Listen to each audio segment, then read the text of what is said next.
ఈసారి ఎన్నికలంటూ వస్తే గనక మనం గెలుస్తామా? ఇది కూటములు ఎక్కువగా నడిచే చర్చ. దీని మీద చాలా చర్చ అయితే జరుగుతుందంటండి. ఇదేంటిది, ప్రభుత్వం ఏర్పడి 16 నెలలు 15 నెలలు కాకుండానే మనం గెలుస్తామనే టాపిక్ ఎందుకు వచ్చింది అసలు అనేది కనుక చాలా మంది మాట్లాడుకున్నారట.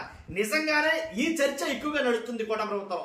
మనం గెలుస్తామా అని అంటే కనుక చాలా మంది నమ్మకపోవచ్చు ఈ మాటకి. వాస్తవంగా కూడా జరిగేవి అలాగే ఉన్నాయి, సంఘటనలన్నీ చూసుకుంటే అలాగే ఉంది. మనం గెలుస్తామా అని చంద్రబాబు నాయుడు గారు అదే మాట మాట్లాడుతున్నారట, అలాగే పవన్ కళ్యాణ్ గారు అదే మాట మాట్లాడుతున్నారట. కాబట్టి మనం గెలుస్తామా అనే అనుమానం ఎందుకు వచ్చింది అసలు అనే దాని మీద ఈ వీడియో ఉండిపోతుంది. ఫస్ట్ అయితే లైక్ చేయండి, ఎందుకంటే లైక్ చేస్తే ఈ ఇన్ఫర్మేషన్ ఎక్కువ మందికి షేర్ అవుతుంది. అలాగే లైక్ చేయడం వల్ల నాకు మోటివేషన్ ఉంటుంది, ఎక్కువ మందికి ఇన్ఫర్మేషన్ షేర్ అవుతుంది. కొత్తగా మన ఛానల్ ఇస్తే పక్కాగా సబ్స్క్రైబ్ చేయండి. మీ అమూల్యమైన అభిప్రాయాన్ని కామెంట్ రూపంలో తెలియజేయండి. ఏంటంటే కూటమి ప్రభుత్వంలో ఎక్కువగా నడిచే మాట మనం గెలుస్తామా, కాబట్టి గెలుస్తారా లేదో మీరు కామెంట్ రూపంలో తెలియజేయండి. కాబట్టి ఇప్పుడు మాట్లాడుకుందాం. ఎందుకంటే చంద్రబాబు నాయుడు గారి నోటంటే ఈ మాట ఎక్కువ సార్లు వినపడుతుంది అని కింది స్థాయి నాయకులు కానీ ఎమ్మెల్యేలు కానీ మాట్లాడుకున్నారట. మాట్లాడుకోకపోతే ఏం చేస్తారో, అనకపోతే ఏం చేస్తారో చంద్రబాబు నాయుడు గారైనా వాళ్ళు చేసే పనులు బట్టి, ఏవయ్యా మీరు చేస్తున్న పనులు చూస్తే మనం గెలుస్తామా? ఫస్ట్ టైం ఎమ్మెల్యేలు అయ్యా మీరు, ఫస్ట్ టైం ఎమ్మెల్యేలు లాస్ట్ టైం ఎమ్మెల్యేలుగా మిగిలిపోవద్దు. ఇలా అయితే మనం గెలవం, ఇలా అయితే మనం గెలుస్తామా ఏంటి అనే మాట ఎక్కువగా వినిపిస్తుందంట. కాబట్టి ఆ ఎమ్మెల్యేలు చేసే దారుణాలు అలాగే ఉన్నాయి, మంత్రులు చేసే అవినీతి అలాగే ఉంది.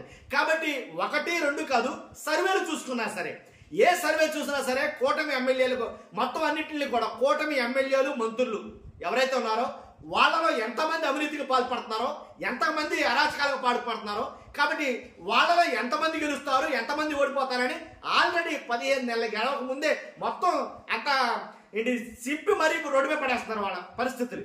కాబట్టి 100% చంద్రబాబు నాయుడు గారు ఏ మీటింగ్ జరిగినా సరే ఆ మీటింగ్ లో వాళ్ళని పిలవడం, ఎమ్మెల్యేలు పిలవడం, ఏమయ్యా ఏంటి మీ పరిస్థితులు ఏంటి, మీ పనులేంటి, ఇలా అయితే మీరు గెలుస్తారా అని వార్నింగ్లు ఇవ్వడం. ఒక్కడో ఇద్దరు కాదు, సుమారుగా 88 మంది ఎమ్మెల్యేలని పిలిచి వార్నింగ్లు ఇచ్చారంటే దాన్ని బట్టి లెక్కేయచ్చు వాళ్ళు ఎంత దారుణంగా ఉన్నారండి. కాబట్టి అంతమంది ఎమ్మెల్యేలు కూడా వాళ్ళు పిలిచి మనం గెలుస్తామనే మాట వస్తుందంటే ఒక రకంగా అనుమానం వచ్చింది. అనుమానం రాకపోతే ఏం జరుగుతుంది చూస్తున్నాం కదా మనం. ఎలా అంటే ఫ్లయింగ్ కిస్ ఇచ్చే ఎమ్మెల్యే ఒకడైతే ఆ కొడక చంపేస్తా అనే ఎమ్మెల్యే ఒకడం. కాబట్టి ఇలా ఏంటి ఎవరికి తోచిందో వాళ్ళు దొరిచేయటం, ల్యాండ్ శాండ్ మైనింగ్ అది మొత్తం అన్నింటిలో దీపం ఉండి కానీ ఇల్లు చక్కబెట్టాయి అన్న సిద్ధాంతం ఫాలో అవుతున్నారంటే తెలియదు. కానీ మొత్తం మ్యాక్సిమం అయితే కనుక దోచేయడానికి ప్లాన్ చేస్తారు. ఒక చంద్రబాబు నాయుడు గారు వార్నింగ్లు ఇవ్వడం కాదు అక్కడ, ఏంటి పవన్ కళ్యాణ్ గారు కూడా వాళ్ళ ఎమ్మెల్యేలని ఎలా అంటే అసలు ఏ రకంగా మాట్లాడినా సరే తేడా వస్తే మొత్తం సీట్లు కల్లాస్ అయిపోతాయి అని సీరియస్ వార్నింగ్లు ఇచ్చినా కనీసం పట్టించుకునే పాపని పోవట్లేదండి ఎమ్మెల్యేలు. కూటమిలో టీడీపీ ఎమ్మెల్యేలు కావచ్చు, జనసేన ఎమ్మెల్యేలు కావచ్చు, వాళ్ళ అధినాయకులు చెప్తున్న మాటలు అసలు ఎవరు బేఖాతరు చేయట్లా. రీసెంట్ గా ఒక మంత్రి అయితే హైదరాబాద్ లోనే ఉంటూ సెటిల్మెంట్లు దందాలు అన్ని హైదరాబాద్ లోనే ఒక హోటల్లో రూమ్ తీసుకుని ఆ రూమ్ లోనే ఉంటూ ఇక్కడి నుంచి అక్కడికి రప్పించుకుని మరి తన దందా అయితే కొనసాగిస్తున్నాడట. నిజంగాను ఆ తీరు మార్చుకోవాలని వాళ్ళ అధినాయకులు చెప్పినా సరే నాకేం పర్వాలేదండి, ఎందుకంటే మాకు రాక అవకాశం వచ్చింది, అసలు ఎప్పుడు సీట్ వస్తుందో గొప్ప, ఈ సీట్ వచ్చిన తర్వాత మరలా మాకు సీట్ ఇస్తారో లేదో తెలియదు, మళ్ళీ మాకు టికెట్ ఉంటో లేదో తెలియదు. కాబట్టి ఒకవేళ ఉంటే సరే లేదనుకో మళ్ళీ మా పరిస్థితులు ఏంటి, కానీ మేము ఖర్చు పెట్టిన లాగేసుకోవాలా డబల్. కాబట్టి ఈ రకంగా వాళ్ళ విధానం అయితే ఉందని చెప్పేసి చాలా మంది మాట్లాడుతున్నారు. కాబట్టే ఎక్కువ మందికి సర్వేలు కావచ్చు, రాజకీయ విశ్లేషకులు కావచ్చు, రాజకీయ పండితులు కావచ్చు, ఎవరు మాట్లాడినా ఒకటే మాట, ఈసారి మళ్ళీ మనం గెలుస్తామని ఎక్కువగా మాట వినపడుతుంది. కాబట్టి కూటమిలో ఒక భయం అయితే స్టార్ట్ అయింది. ఏంటంటే కనుక మళ్ళీ ఎలా ఉంటే కనుక మనం గెలుస్తామా, దాని మీదే ఎమ్మెల్యేలు కానీ మంత్రులు కానీ పిలిచి సీరియస్ వార్నింగ్ ఇవ్వడం, అవసరమైతే కనుక మీ సీట్లు సిరిగిపోతాయని చెప్పడం, దాంట్లో ఎలాంటి డౌట్ లేదు. కాబట్టి వాళ్ళు చేస్తున్న పనులు ఎలా ఉన్నాయి, ఎలా అంటే రోడ్డు మీద పడి మరి కొట్టుకుంటున్నారు. టీడీపీ జనసేన నాయకులు అయితే కనుక కొన్ని చోట్ల రోడ్ల మీద పడి మరి కొట్టుకుంటున్నారు.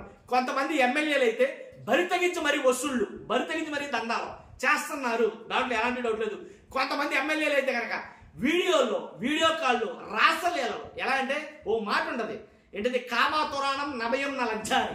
కాబట్టి ఆ రకంగా ఎమ్మెల్యేలు ఎంతో తయారయ్యారు, ఒకరి తర్వాత వీడియో కాళ్ళు, ఆడియోలు, అసలు ఈ మోత మోగిపోతుంది. ఎక్కడ దగ్గర రీసెంట్ గా స్పీకర్ ఎంతో గౌరవోన్నతమైనటువంటి పదవి ఏం మాట్లాడాడు ఆయన విన్నారుగా. అసలు బూతులా ఈ బాబోయ్ చెవులు గల్లెత్తిపోతున్నాయి వీళ్ళ బూతులు వింటే కనుక. వీళ్ళు చేసే సైకిల్ ఏంటి ఫ్లయింగ్ కిస్ వీడియోలో ఏంటిది? ఎమ్మెల్యేల ప్రజాప్రతినిధుల ఏమిస్తున్నారు మెసేజ్? కాబట్టి ప్రజలు చూస్తున్నారు కాబట్టి నిశ్చితంగా పరిశీలిస్తున్నారు కాబట్టి డౌట్ వచ్చింది అధినాయకులకి అని చెప్పాలి ఖచ్చితంగా. ఎందుకంటే కనుక ఇలా ఉంటే మనం గెలవం, మనం గెలుస్తామా అనే డౌట్ అయితే వచ్చింది. అందుగురించే ఈ మాట ఎక్కువగా ఈ చర్చ అయితే కనుక కూటమి ప్రభుత్వంలో నడుస్తుంది. అసలు పవన్ కళ్యాణ్ గారు చెప్తే వాళ్ళ ఎమ్మెల్యేలు అసలు వినటం లేదంట. పవన్ కళ్యాణ్ గారు కాదు, ఆయననే కాదు, చంద్రబాబు నాయుడు గారైనా సరే ఆయన చెప్పిన ఈయన చెప్పినా ఎమ్మెల్యేలు పట్టించుకునే పరిస్థితులు అయితే లేరు. దాంట్లో ఎలాంటి డౌట్ లేదు. అసలు వినటం లేదు వాళ్ళ మాట. కాబట్టి ఆయన ఏదో పిలవడం, ఎల్కేజీ పిల్లలకు క్లాసులు ఇచ్చినట్టు క్లాసులు ఇవ్వడం చేస్తున్నారు. కానీ వాళ్ళైతే కనుక యథా రాజా తథా ప్రజ అన్నట్టుగానే వాళ్ళ పనులు వాళ్ళు ఉన్నారు. దాంట్లో ఎలాంటి డౌట్ లేదు. కాబట్టే ఒక డౌట్ అయితే కనుక క్రియేట్ అయింది. ఆ డౌట్కి అగ్నికి ఆజ్యం పోసినట్టు ఇది నిజమే అని అన్నట్టుగానే చాలా వీళ్ళ ప్రవర్తన కూడా అలాగే ఉంది.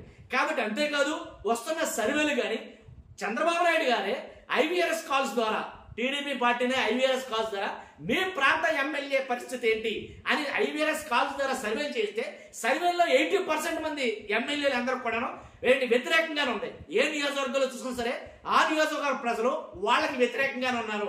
కాబట్టే ఈసారి ఇంకా మనం ముందుకెళ్ళి చర్యలు తీసుకోకపోతే కష్టమని చెప్పేసి ప్రత్యేకించి పిలిపించి మరీ వార్నింగ్లు అయితే ఇవ్వడం జరుగుతుంది. మొత్తం ఏదైతేనండి ఎలాంటి చర్చ ఏ ముఖ్యమంత్రికి ఎదురు కాకూడదేమో అని నేను అనుకున్నాను. ఎందుకంటే ప్రభుత్వం ఏర్పడి ఎంతో కాలం కాలేదు కదండి. ఏ 3 సంవత్సరాలకో 4 సంవత్సరాలకో ఎలాంటి పనులు ఎలాంటి పరిస్థితులు వచ్చాయని అనుకోవచ్చు. రోజుకో కొత్త వివాదం సృష్టిస్తున్నారు. నిజంగా అధినాయకులకి ఇద్దరికే పెద్ద తలనొప్పిగా మారారని చెప్పాలా. కొంతమంది ఎమ్మెల్యేలు, కొంతమంది మంత్రులు, అందరినీ ఉద్దేశించి అనడం లేదు నేను, కొంతమంది. కాబట్టి ఆ కొంతమందే కొంప ముంచేస్తారేమో పార్టీని, టీడీపీ అవ్వచ్చు, జనసేన అవ్వచ్చు. అందుగురించి వాళ్ళకి అర్థమయ్యేటట్టుగా జనసేన నాయకుడు మరలా మీటింగ్ అయితే పెట్టబోతున్నాడు. కాబట్టి ఇది అన్ని చూసుకుంటే కనుక వీళ్ళందరూ చూసుకుంటే కనుక వీళ్ళకైతే ఒక డౌట్ అయితే వచ్చింది. అధినాయకులు కావచ్చు, ఎమ్మెల్యేలు కావచ్చు, మంత్రులు కావచ్చు, తమకు తాము కావచ్చు. ఏంటంటే ఈసారి మళ్ళీ మనం గెలుస్తామా అనే డౌట్ అయితే వచ్చింది. చూస్తున్నా మీరు అందరూ కూడా మీ అభిప్రాయం కామెంట్ రూపంలో తెలియజేయండి. కొత్తగా మన ఛానల్స్ పక్కాగా సబ్స్క్రైబ్ చేయండి. Thank you very much.